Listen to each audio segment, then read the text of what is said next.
Hello, good morning students. In the previous video, we have discussed Doppler's effect, which is very important in the field of astronomy to determine the speeds, radial velocity or speeds of the stars and galaxies as well as other celestial bodies. Based on that, the numerical sum. So Doppler effect is a apparent change in the frequency or wavelength of a light as received by the observer when both observer and the source of light are in relative motion. The numerical sum is like this. What speed should a galaxy move with respect to us so that the sodium line at 589 nanometer is observed at 589.6 nanometer. So the street lights are a sodium source of lights. The street lights give out yellow color light. So sodium element gives a characteristic color of light, that is a yellow light. The wavelength of yellow light is 589. So yellow light is received from the galaxy. Since this galaxy is moving away from us, hence frequency decreases, wavelength increases.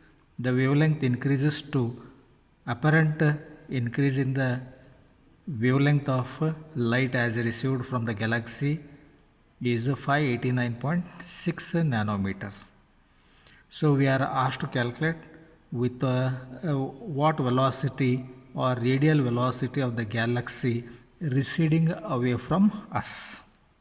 So we have speed of light is c equals to frequency of light into wavelength lambda. Frequency also can be expressed with the symbol f. F stands for frequency, lambda stands for wavelength. Radial velocity of the galaxy VR equals to apparent change in wavelength divided by the actual wavelength into the speed of light c.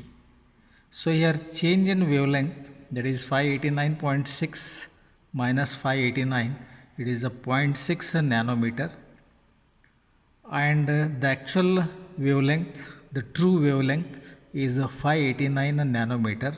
Nanometer held cancel into the speed of light is 3 into 10 to the power of 8 meter per second. On simplification, we do get 3.06 into 10 to the power of 5 meter per second, or else 306 kilometer per second.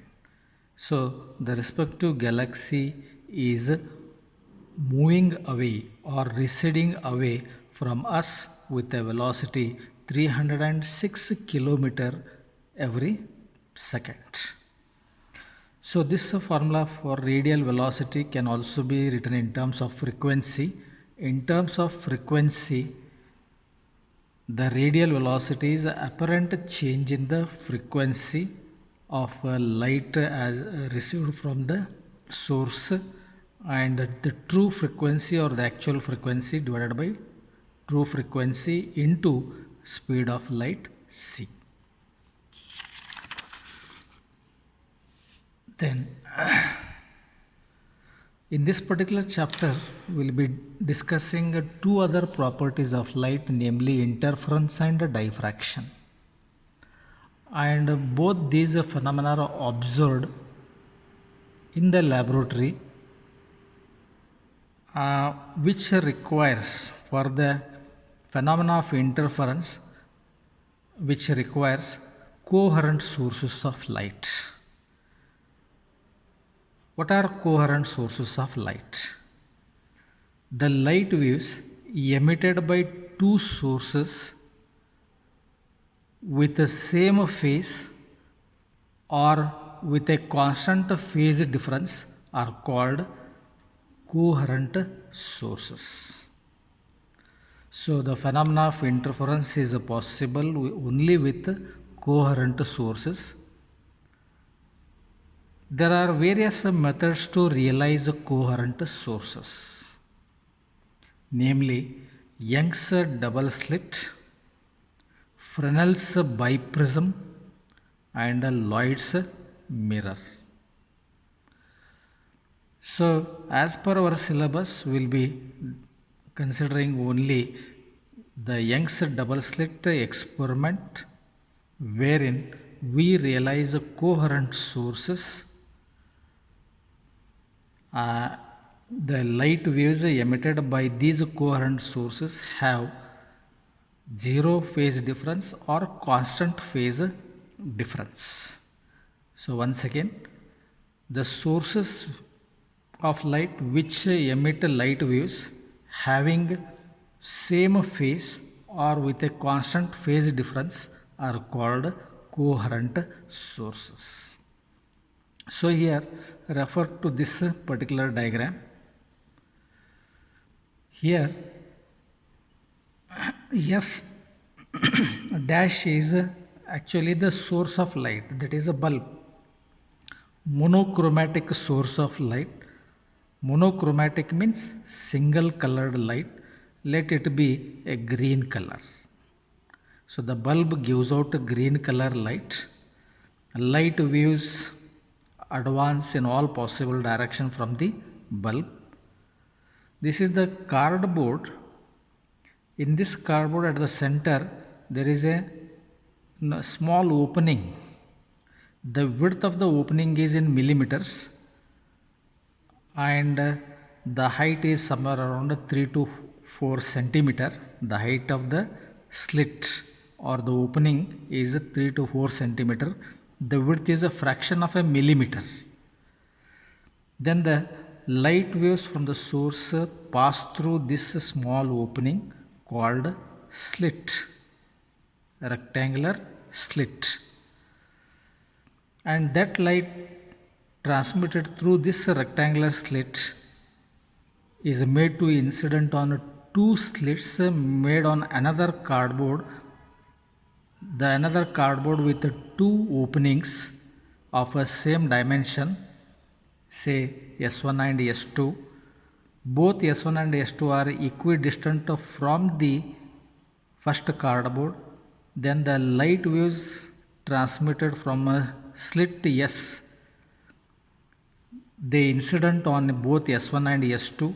The waves which come out through these openings or rectangular slits have the same phase or phase difference between the waves coming out of S1 and S2 is 0.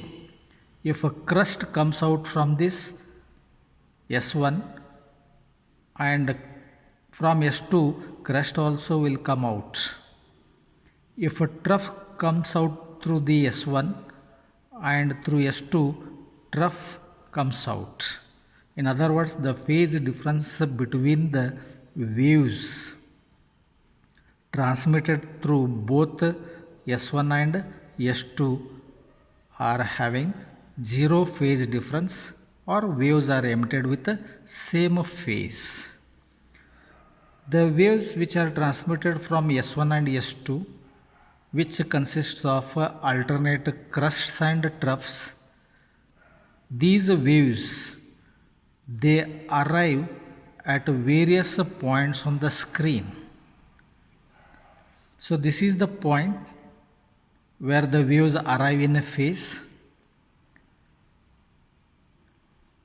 Here there will be modification in the distribution of a light energy due to superpositions of the waves coming from both S1 and S2, resulting in formation of alternate bright and dark bands, and this phenomena is called as interference of light. What is interference of light? When two or more waves superpose each other or interfere each other in a region, then there will be modification in the redistribution of light energy resulting in formation of alternate bright and dark bands. Suppose instead of, if you take out this cardboard, only if you keep the single cardboard with a single rectangular slit, then the light gets distributed uniformly here. When we consider two coherent sources which are emitting light waves with a zero phase difference or constant phase difference,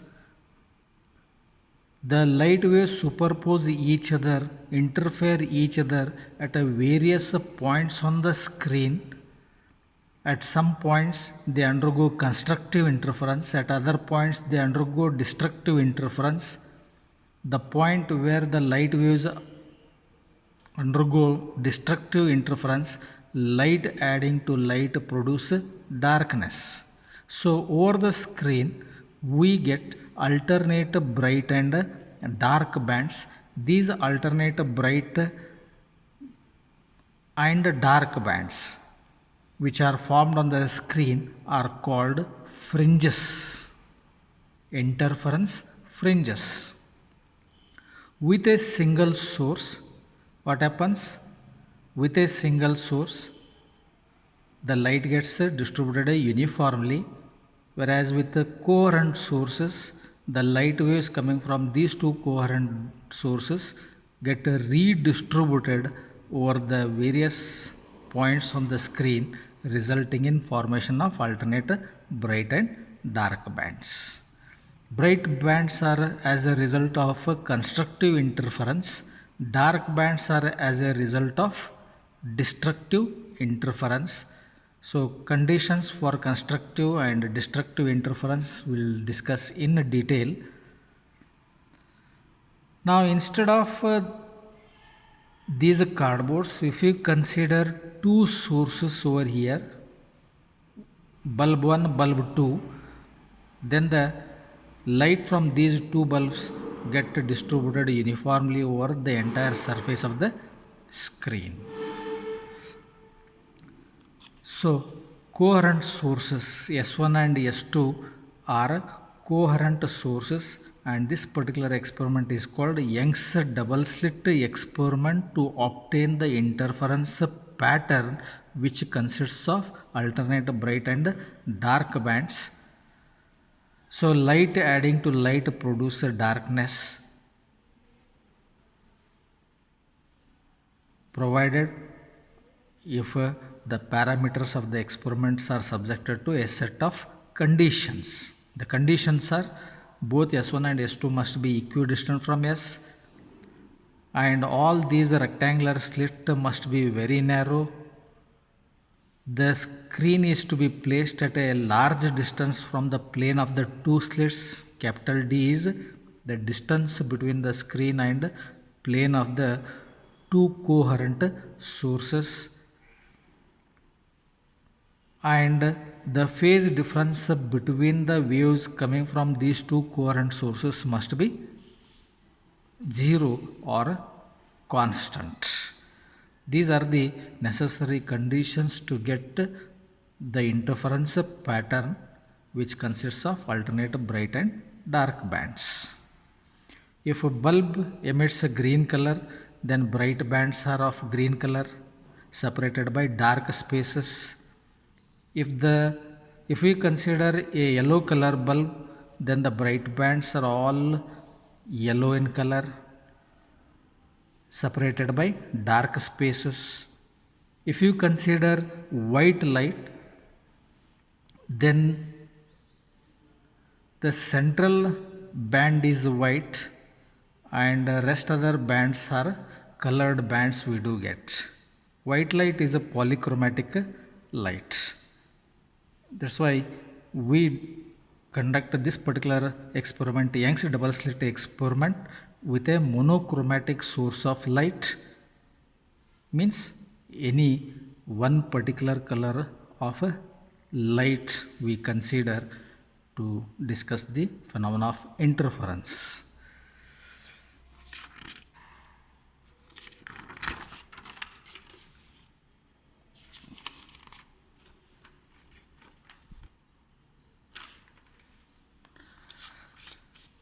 Further,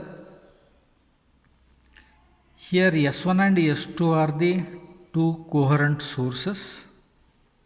This is the screen, the center of the screen.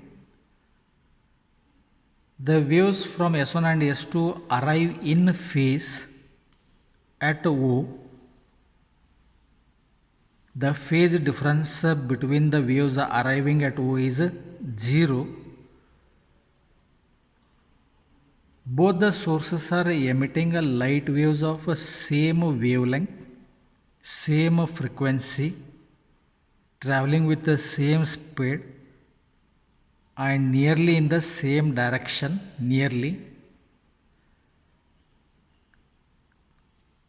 The waves from both S1 and S2 reach to a point P on the screen. The number of waves between S1P is 7 lambda, S2P is 9 lambda, S2P minus S1P is 2 lambda. That is the path difference. If I drop a perpendicular over here, the path difference is 2 lambda. 1 lambda, 2 lambda is the path difference. A path difference lambda corresponds to a phase difference of 2 pi. So, all the time, if you conduct this experiment for half an hour, at a point P, crest of S1 reaches to the P, crest of S2 also reaches to the P. Next moment, trough of S1 reaches to P, trough of S2 reaches to P. The phase difference is again 0. So the phase difference remains constant or 0. So here constructive interference takes place at a point P. So crest of S1, crest of S2, the amplitude of wave coming from S1 is A, amplitude of wave coming from S2 is also A. Both the waves or crests from S1 and S2 arrive in phase, constructive interference takes place, then we get a resultant wave at a point P. The resultant wave, due to superposition of two waves, has the resultant amplitude R equals to A plus A. So R is 2A. Amplitude doubles here since constructive interference. At this particular point, the waves will not go out of phase since the sources are coherent. All the time, here constructive interference takes place. The next moment, what happens at the same point P, trough of S1 falls over trough of S2 at a same point P. Amplitudes are minus A and minus A. Minus A plus A is minus 2A. Resultant amplitude is minus 2A. So here crest falls on a crest. Here trough falls on a trough. In both the cases, resultant amplitude becomes a maximum. Intensity of a light at a point P depends on the resultant amplitude. The intensity of light is always directly proportional to square of the amplitude. If amplitude doubles, then the intensity increases by 4 times, since intensity is directly proportional to square of the amplitude. That's why the intensity becomes 4 times. So if crest falls on a crest or a trough falls on a trough, it is called constructive interference. In the constructive interference, resultant amplitude is sum total of amplitudes of individual waves. As amplitude increases, the intensity of light increases. Then at a point P, a bright band is formed. So here S1 and S2 are the coherent sources. They are emitting light waves of same wavelength, same amplitude, same speed, traveling with the same speed and having a same frequency. Having the same frequency, the waves arriving at various points, the phase difference between the waves arriving at various points on the screen do not change or remains constant.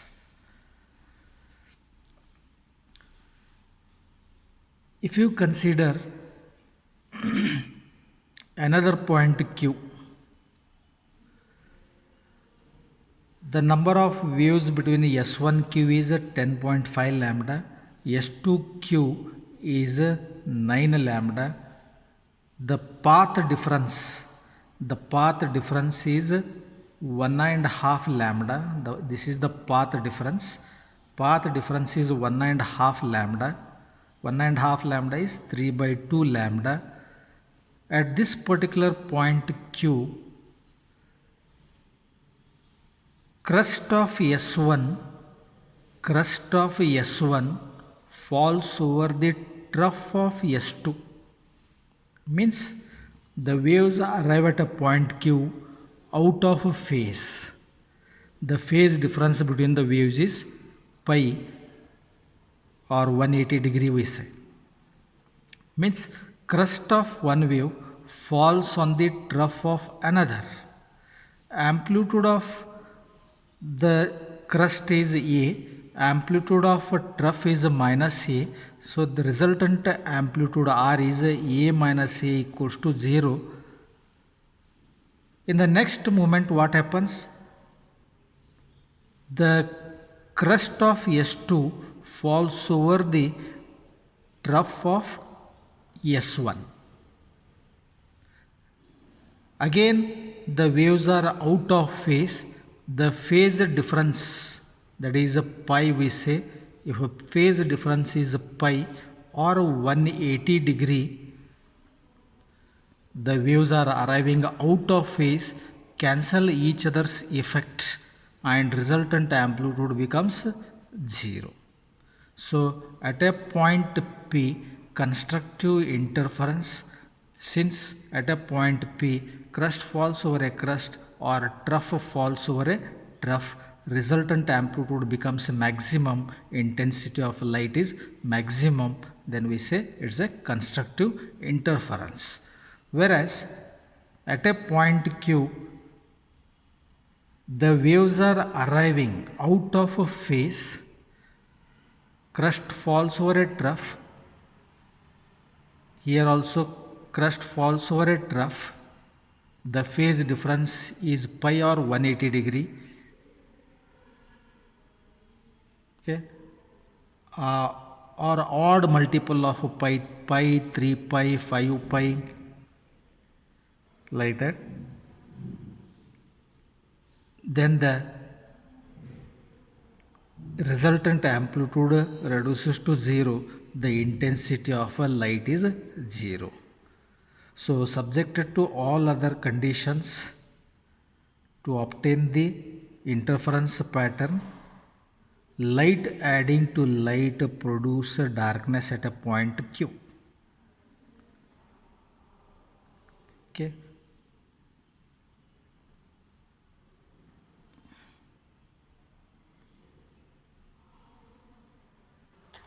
Further, in coherent sources of light, the light waves are emitted by two sources not having a constant phase difference or phase difference varies with time, then the two sources are said to be incoherent sources of light. Two independent sources, suppose instead of two rectangular slits in a cardboard, if you go for the two independent sources of light, that is a bulbs, two independent bulbs which can never be coherent, since the two bulbs emit light waves of different frequencies. Then the waves coming from the two bulbs at a particular point on the screen sometimes undergo constructive interference, sometimes undergo destructive interference, since the phase difference between the waves arriving at a point P do not remain constant and light appears to be distributed uniformly over the entire surface of the screen. Thus, two coherent sources are to be realized using a single source of light. Means in Young's double slit experiment, we realized two coherent sources are realized with using a single bulb which emit light waves of same frequency.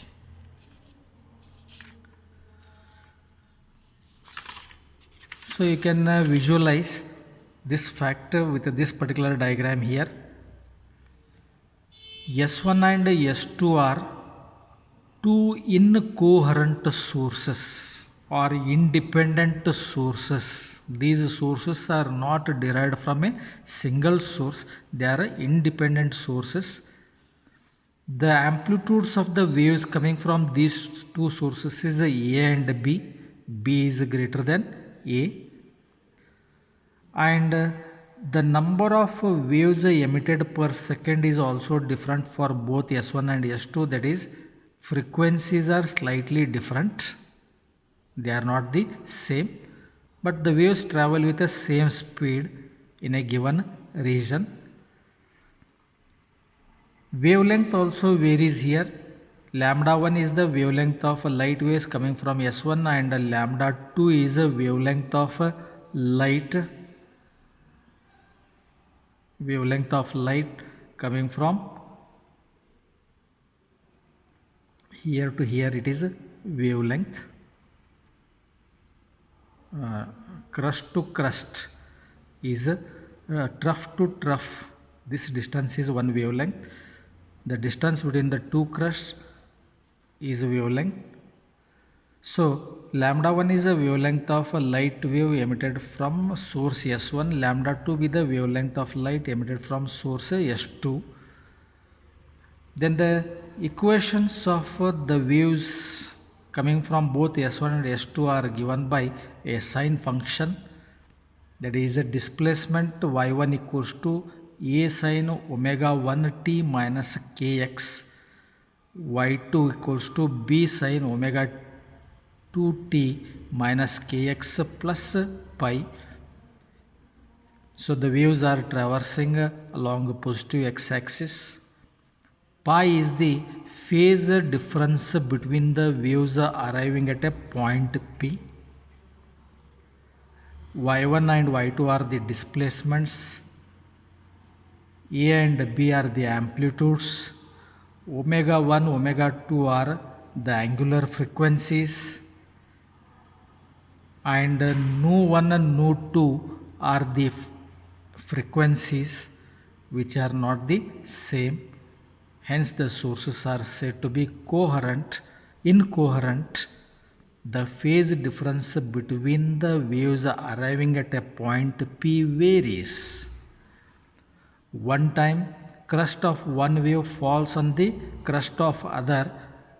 In the next moment what happens? The crust of one wave falls on the trough of another wave.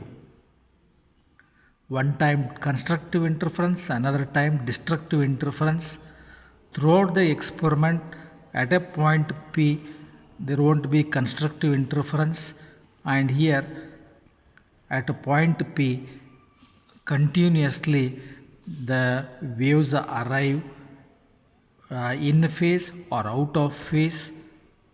As you know, the speed of light, the process takes place so fast that our eyes cannot detect it.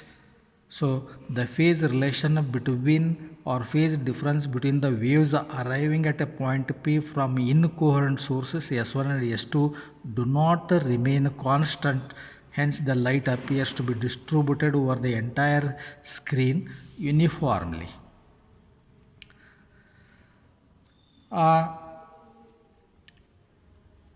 Last year also you have studied this fact. If sound waves of a slightly different frequencies are traversing nearly in the same direction at a point where the sound waves superpose each other, at that particular point with time there will be waxing and waning of the sound waves takes place. Waxing means constructive interference, waning means destructive interference. So the phase difference between the waves arriving at sound waves arriving at a point from two sound sources emitting sound waves of slightly different frequency, we call the difference in frequency as a beat frequency of the sound waves, or beats are produced, right? So that is waxing and waning at a point P, either constructive interference as well as destructive interference will take place. Waxing means constructive interference, waning is destructive interference takes place at a point P. So you can visualize with this particular example. If frequency of sound is 500 Hz and frequency of sound from the other source be 490 Hz, the sound waves traverse through a medium. These sound waves interfere each other at a point. At that particular point 10 beats are produced. The difference in frequency is 10. 10 times constructive interference, 10 times destructive interference takes place in 1 second. In 1 second, what happens? 10 times constructive interference, 10 times destructive interference takes place at a point P for the sound waves arriving at a point P having different frequencies. So the interference pattern cannot be obtained or cannot be realized with the two independent sources. With the two independent sources, light gets distributed uniformly over the entire surface of the screen.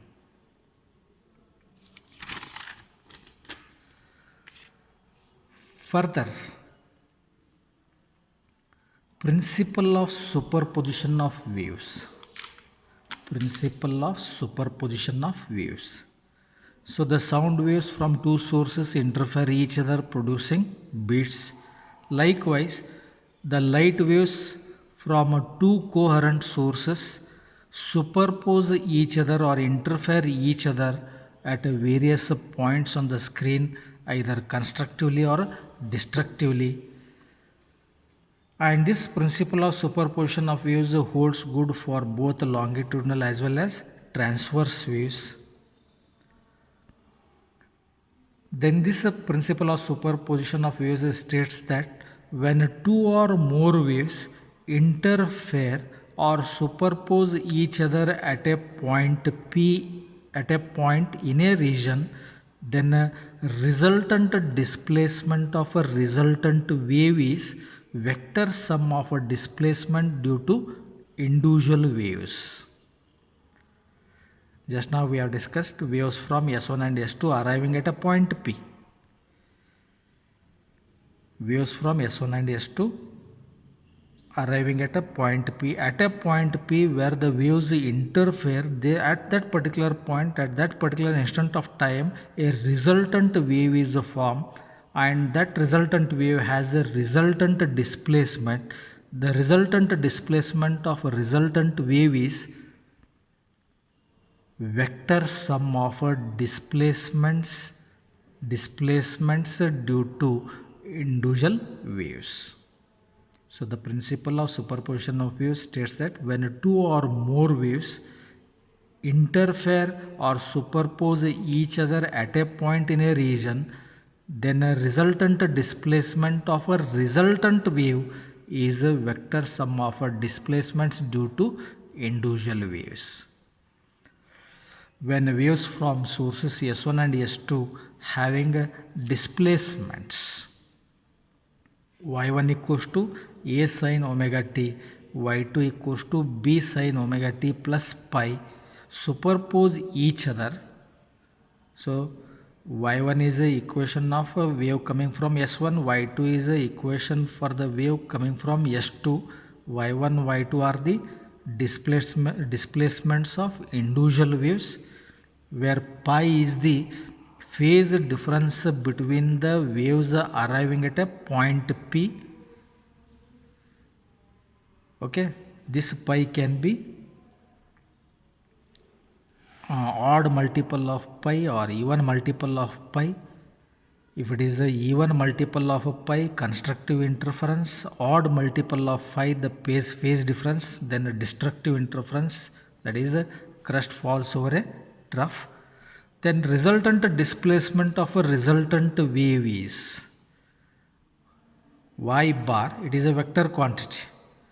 Vector sum of displacements due to individual waves.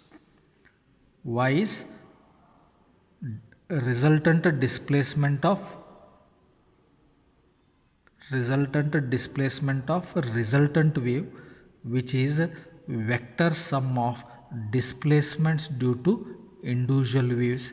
And here y1 and y2 are in meters, hence resultant displacement is also is in meter, where a and b are amplitudes.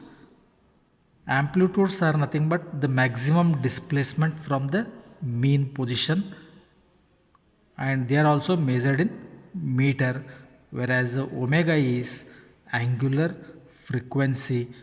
Angular frequency is measured in radian per second.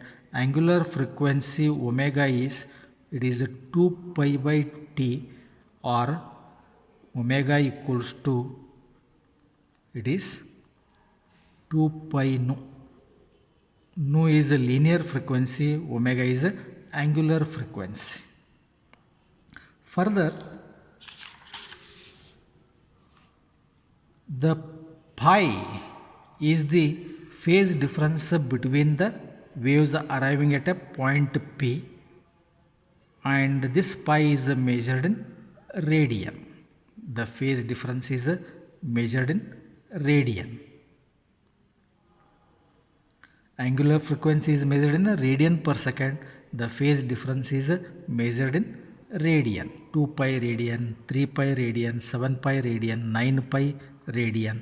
So pi is the phase difference between the waves arriving at various points on the screen. Refer to this particular diagram. Here this is the linear source, not the point source. It is giving out a light energy. The intensity of light energy given out by the linear source is I. This light energy is made to transmit through the rectangular slit made in the cardboard. Rectangular slit made in the cardboard.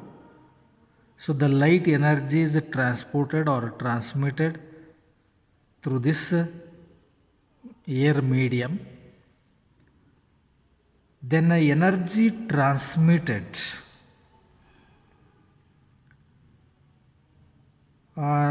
monochromatic linear source of light. This is monochromatic, means single colored or one particular wavelength of light which gets transmitted through the rectangular slit. Here in the path of light we are considering a unit surface area. The unit surface area is perpendicular to the direction of propagation of light energy. Then intensity of light emitted by the source. The intensity of light emitted by the source, it is the light energy transmitted, light energy transmitted per unit time. Energy transmitted per unit time. per unit area, area being perpendicular to the direction of light waves is called intensity of light, and it is denoted by I. So intensity of light, it is the light energy transmitted per unit time per unit area, area being held perpendicular to the direction of propagation of light energy. So here there is another relation for intensity of light. Last year in the sound chapter you have studied intensity of sound. I is 2 pi square a square f square rho into V, where A is amplitude, F is frequency, rho is density of the medium, V the velocity or wave velocity. For the case of light, it is c, the speed of light in air we can take.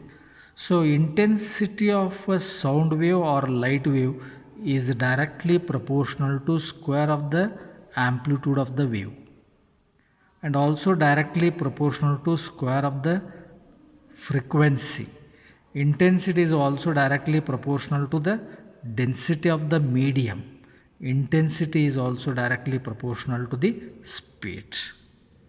Since in coherent sources, the frequencies of light emitted by the two coherent sources being the same, the amplitudes may or may not be same.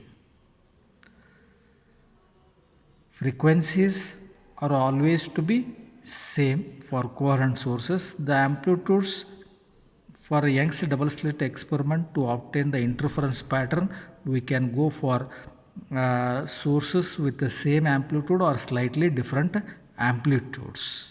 So you need to bear in mind that how intensity varies with the amplitude. Intensity is directly proportional to square of the amplitude. If amplitude doubles, intensity becomes 4 times. If amplitude triples, then intensity of light increases by 9 times. If amplitude quadruples, if amplitude increases instead of a, if it becomes 4a, then 4a whole square is 16a square. The intensity increases by 16 times. Okay. Further, the intensity of a source or intensity of a light emitted by the source, intensity of light emitted by the source,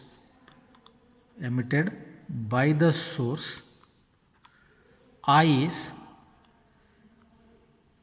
the light energy transmitted per unit time per unit area, area being perpendicular to the direction of light. Energy by time is a power transmitted per unit area, that is P by A. Power is measured in a watt, area is measured in meter square, hence intensity is measured in watt per meter square. Note, if amplitude of the wave doubles, then the intensity of light increases by 4 times, since intensity of light is directly proportional to square of the amplitude. Intensity of a light wave from S1, that is I1, is directly proportional to A square. Intensity of a light wave from a source S2 is I2 is directly proportional to B square. When the light waves superpose each other at a point P coming from the sources S1 and S2, a resultant wave is formed at a point P. Resultant intensity of a resultant wave IR is directly proportional to square of the resultant amplitude, where R is a resultant amplitude. So in the next class we discuss the theory of interference. What is interference? Interference is a modification in the redistribution of a light energy when two or more waves superpose each other at a various points on the screen. The interference pattern consists of alternate bright and dark bands. Dark bands are as a result of a destructive interference, bright bands are as a result of constructive interference. So, the theory of interference is based on the principle of superposition of waves. Thereby, we discuss the conditions for the constructive interference and for a destructive interference. Thank you.